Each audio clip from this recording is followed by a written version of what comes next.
Hi everyone, welcome to Leveling the Playing Field, the podcast where we look beyond the scoreboard and into the cultural meaning of sports. I'm Lucy and I'm joined by Nick, Lila, and Gershon. Today's big question, how have sports advanced social and political movements? Yeah, this is a really important question because whether we choose to admit it or not, sports shape our beliefs, identities, and values. Yeah, as it was argued in More Noble Than War, sports aren't just games. They're really emotional stand-ins for national struggles. And C.L.R. James puts it perfectly in his book Beyond a Boundary when he says, "What do they know of cricket who only cricket know?"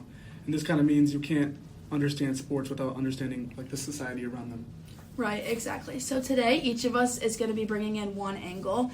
Athletes as activists, gender equality, racial integration, and sports as a force of unity. So let's get into it.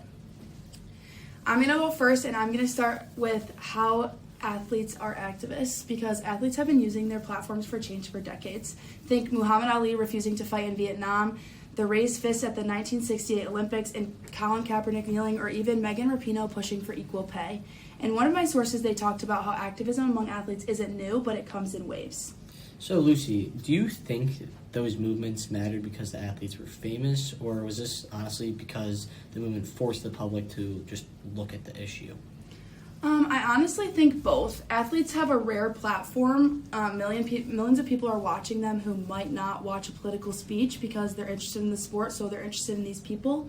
Activism can come in many forms, such as social justice action, which is seen in vocal and intentional efforts to push for equality, mentorship, seen in athletes guiding younger teammates with similar identities, authenticity, seen in simply making yourself visible as a minority in sports, intervention, which is seen in calling out microaggressions and correcting biases, and even public resistance, seen in boycotting, wearing statements on uniforms, things said in press conferences, and more specifically, Colin Kaepernick kneeling during the national anthem. Yeah, this can also be really risky as well. Like when athletes speak out, they're honestly risking their contracts, endorsements, and the public support, which makes it feel really personal. Yes, being an athlete activist is not safe. Even today, Colin Kaepernick has been basically shut out by the NFL. Activism definitely has a cost, but the research is clear. Athletes who speak out face backlash. One of my sources notes that athletes risk losing endorsements, respects, or their spot on the team. Fans often react by telling them to just stick to sports. And now social media amplifies support and hate within these athletes speaking out. But history shows that backlash is just a proof of impact. Disrupting the status quo always brings resistance. And despite the risks, activism works, with a few examples being the Missouri football team's boycott led to their university president resigning. Billie Jean King's advocacy paved the way for the Title IX movement. And LGBTQ athletes' visibility increases the acceptance in sports culture. But we also celebrate activists later as well. Ali was hated at the time, and now he's a hero. So, would you consider this, and I would myself, to kind of call it like hindsight bravery? Yeah, that's exactly how I put it. And I think that's what makes sports activism powerful, is that it forces people to confront issues in spaces where they normally wouldn't. Sport doesn't just reflect society's struggles, it accelerates them. And I think that athletes have the visibility, platform, and symbolic power to push social and political movements forward. Their activism can reach audiences who might never engage with these issues otherwise. From the cricket grounds in colonial Trinidad to Olympic podiums to college campuses today, athletes have always helped rewrite the rules of society. So would you say that activism is more effective when it's symbolic, such as kneeling, or when it's like an explicit message? I think symbolism really hits emotionally, but without words or context, people sometimes misunderstand the message, so ideally it's both. So quick question for all of you. If an athlete speaks out today, should fans separate the activism from the game? I think that's a really good question, but my answer to that would be no, because the activism is coming from who they are. Like, you can't really ask the athletes, you can't ask them to be athletes and not be human. Yeah, I agree. And also, I would say that if you tell someone to stick to sports, that's just basically admitting that sports are political, because this silence maintains the status quo. Yeah, I agree with that. Silence is political too. So speaking of challenging systems, gender equality is one of the biggest movements shaped by sports. So we're going to move on to Lila to discuss this topic. Yeah, thanks, Lucy. So I focused on how sports helped advance gender equality, and honestly, one of the most influential moments of this was in 1973 when Billie Jean King faced off against Bobby Riggs in what's now known as the Battle of the Sexes. This match was basically provoked by Bobby Riggs, who challenged Billie Jean King in an attempt to prove male superiority in sports, specifically tennis. The match was highly publicized and had over 30,000 spectators, but this match was really about legitimizing female athletes, and it was about whether female athletes deserve to be taken seriously in the tennis world and generally just in the athletic world, which constantly dismissed them. And if I'm correct, she won under massive pressure too, right? Yeah, exactly. King won the match in 3 straight sets, which is just basically winning all of the matches that they played. And this definitely led to a shift in the public's beliefs. Her victory forced people to confront the idea that female athletes were just as competitive and just as professional as any male athletes, and that female athletes were definitely worthy of respect. This single match definitely changed the way millions of people thought about women in sports. Yeah, I feel like this time period was very influential for women in sports. Yeah, exactly. And that connects back to one of my other examples, which is actually just 1 year earlier, in 1972, Title IX had been passed into law. And before Title IX, girls often didn't have sports teams to join, especially like elementary and like younger schools. There were often not enough funding or facilities, so young girls didn't see themselves as athletes because society didn't really expect that from them and didn't expect them to play sports. But Title IX completely changed this because it required equal opportunities in educational programs such as athletics. So girls' sports teams started popping up all across the country, and as a whole, like a whole new generation of women grew up as athletes. Right, and I definitely feel like we take all of that for granted now. Yeah, I would definitely say so. And I think female athletes today continue to fight for this gender equality. For example, professional women's soccer is one of the biggest places for this gender equality battle. The U.S. women's national team is super well known and has definitely been one of the most dominant teams in the world, including both male and female teams. They have multiple World Cup titles, Olympic medals, and they have record-breaking viewership. But for years, they were actually paid significantly less than the men's team, despite they were outperforming them in views and in like how many wins they had. So in 2019, all 28 players on the U.S. women's national soccer team filed a gender discrimination lawsuit against the U.S. Soccer Federation, which is really important because it wasn't just about their salaries, but it was honestly more about like the recognition that they got for all their hard work and their great achievements. In this case, what do you think sports had the biggest impact? Representation, policy, or cultural values? I would definitely say representation, because I think seeing women dominate forced people's minds to change about them, but then policy sort of followed this representation. So I guess a question for all, do you think that the push for equality in women's sports is mostly about fairness or mostly about visibility and cultural validation? I would probably say visibility, because I think if young kids, all kids, are seeing women winning, then their confidence grows, and then these stereotypes begin to break, which has like a rippling effect. That's definitely important, but I do think that policy matters as well, because when they have access to opportunities, it allows them to do a lot more within their sports, and that ends up showing the younger kids that they can do these things. But if they don't have access, then they can't do them. Maybe it's like a cycle, like representation, then public pressure, then policy, then like performance, and then finally more representation for women. Yeah, definitely. I think this is definitely a big example of how women are like breaking all these barriers in the athletic field. But then one of the biggest well-known examples of breaking barriers in all history, not just sports history, is Jackie Robinson. If Gershon, you want to talk a little bit more about that? Yeah, thanks, Lila. So now let's take a look at Jackie Robinson and his success as one of the first black men in Major League Baseball, and how his career supported and facilitated the progression of the civil rights movement in the U.S. So he began his Major League career in 1947 with the Dodgers. He broke the modern MLB color barrier, and this was like really significant historically. And it was recognized as, in one of my sources it said it was recognized as a landmark event in civil rights history. It really showed that segregation and racial injustice could be challenged and could be changed, which was really important for African Americans in the U.S. to see. Robinson's career began at a time where Jim Crow laws and segregation were still very prominent and accepted in the U.S. And Jackie Robinson, because of this, faced constant racial hostility, including death threats, hotel bans, opponents siding with Spikes Up, and even teammates initially refusing to play with him. There's even times where pitchers would intentionally throw the ball towards his head. He showed extreme composure despite all this, extreme composure, constraint, and toughness as he dealt with all of this hate, harm, all these threats, and doubt.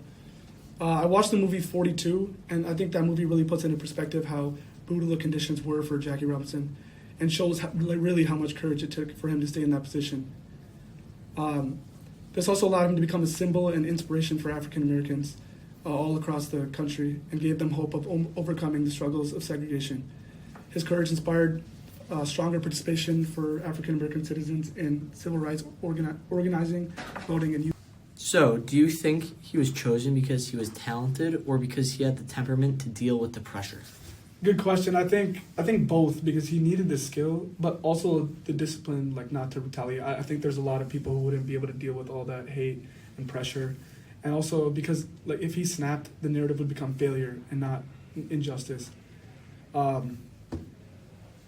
Talking more about Robinson, he used his platform also for political advocacy, publicly supporting civil rights legislation, the NAACP, and testifying before Congress in 1949, where he defended civil rights leaders and condemned racial injustice. He openly advocated for the Civil Rights Act of 1957 as well, and also the Civil Rights Act of 1964 and the Voting Rights Act of 1965.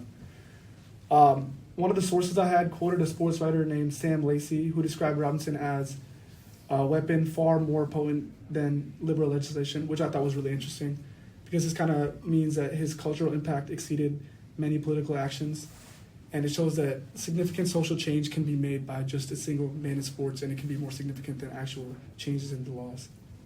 Yeah, definitely. Do you know if he worked with any civil rights activists, or more specifically, like how actively was he involved with the civil rights? Yeah, for sure. Jackie Robinson actually collaborated with Martin Luther King Jr.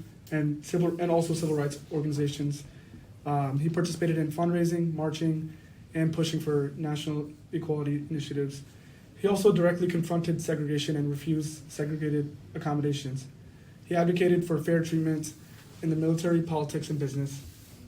I found a primary source which was a letter that Jackie Robinson wrote to President Eisenhower in 1958. In this letter, he kind of wanted the president to be more active and open on supporting civil rights, and talked about the long wait for African Americans in the U.S. for their rights and a bunch of false promises from the government. Robinson felt that Eisenhower just needed to take a stronger stand to protect Black Americans and their constitutional rights. So these are some strong ways he was involved with civil rights. Finally, Jackie Robinson also set the standard and precedent for athlete activism in the U.S., serving as a model for generations to come of socially engaged athletes in the future. Some examples are Muhammad Ali, Bill Russell, and Kareem Abdul-Jabbar. I think we talked about Muhammad Ali already. But yeah, we've just seen how important athlete activism can be all around the globe in all kinds of social and political issues, with all of the different examples we've given so far. Yeah, I agree with a lot of what you said, and I did touch on Muhammad Ali. Do you think if Robinson had failed, would integration have been delayed? I mean, yeah, probably. I would think so. Yeah, I'd agree as well. I think if he didn't have the skill and he just showed up as some mediocre baseball player, then he wouldn't have had the same impact and influence. And so this is kind of where, we see the connection to sports and national identity, and this is kind of my topic. So starting with one of my passions and something that we all really know, the Miracle on Ice, this is kind of one of those moments where the game was way bigger than the sports itself. The United States hockey team was basically just a group of college kids, like, quite frankly, literally our age, playing against the Soviet Union, who were basically like a machine. And at the time, the Cold War was happening. People were stressed. Inflation was extremely bad, and confidence in America was very low. And out of nowhere, these college players beat the Soviets, the Red Army. And bear with me. What's crazy is that instantly they weren't just seen as athletes; they became like a symbol of hope. People who didn't normally watch hockey were glued to the TV and kind of made the game feel like united. And then, if we jump to the 1995 Springboks in South Africa, it's kind of the opposite story, because instead of being like the underdog team uniting a nation by Nelson Mandela, they were originally a symbol of division under the apartheid. And, but when Nelson Mandela came in, he kind of, instead of rejecting that symbol, he flipped it, and he used the Springboks, used the team, the same one that once represented oppression, as a tool for unity. And during the 1995 Rugby World Cup, the entire country, including the people that were hated on and who hated the team before and were not allowed to join the team before, came together to support them. And really, when they won, the moment symbolized a new South Africa, which is just extremely powerful. So what connects both stories is like kind of the idea that a team isn't just a team. It can represent meaning. Like in both cases, people weren't just cheering for players. They were cheering for an idea, kind of this idea that I think Gershon mentioned of belonging, identity, and unity and everything under that cloud. And I think that actually connects really well to your guys' topics as well. Like Muhammad Ali wasn't just a boxer. He represented civil rights. Colin Kaepernick wasn't just a quarterback. He symbolized protest and racial injustice in our society. And women athletes aren't just about competition. They're tied to equality and visibility. So I guess the main thing here is, and this is the last thing I'm going to say, is sports have a weird ability to become shorthanded for huge cultural ideas. They can heal divisions or they can expose them, but either way, they never end as just games. They're storytelling tools and identity, and sometimes a team or athletes end up symbolizing something way bigger than what happens on the field. Yeah, definitely. So Nick, I have a question. Why do you think that these teams became symbols and not just simply wins? That's a great question, and my answer to that is timing. The U.S. win came during the Cold War. Media was framed it as democracy versus communism, and in South Africa, Mandela used rugby intentionally to unite a racially divided country. There are many of books and documentaries that, and actually a movie that talk about how the Springboks win helped shift public feeling, even if society wasn't fully equal yet. So pretty much both show what we've seen in the books we've read, More Noble Than War and Beyond a Boundary, and what these books discussed. Sports can shift identity. Yeah, exactly. And these games became like emotional shortcuts to that belonging, not just a win in the history books. Yeah, so I think all of our examples have done a really good job of showing that sports really can contribute to the advancement of social and political movements in history. Yeah, thank you for listening to Leveling the Playing Field, and remember that sports are never just sports, they have hidden meaning. Thank you.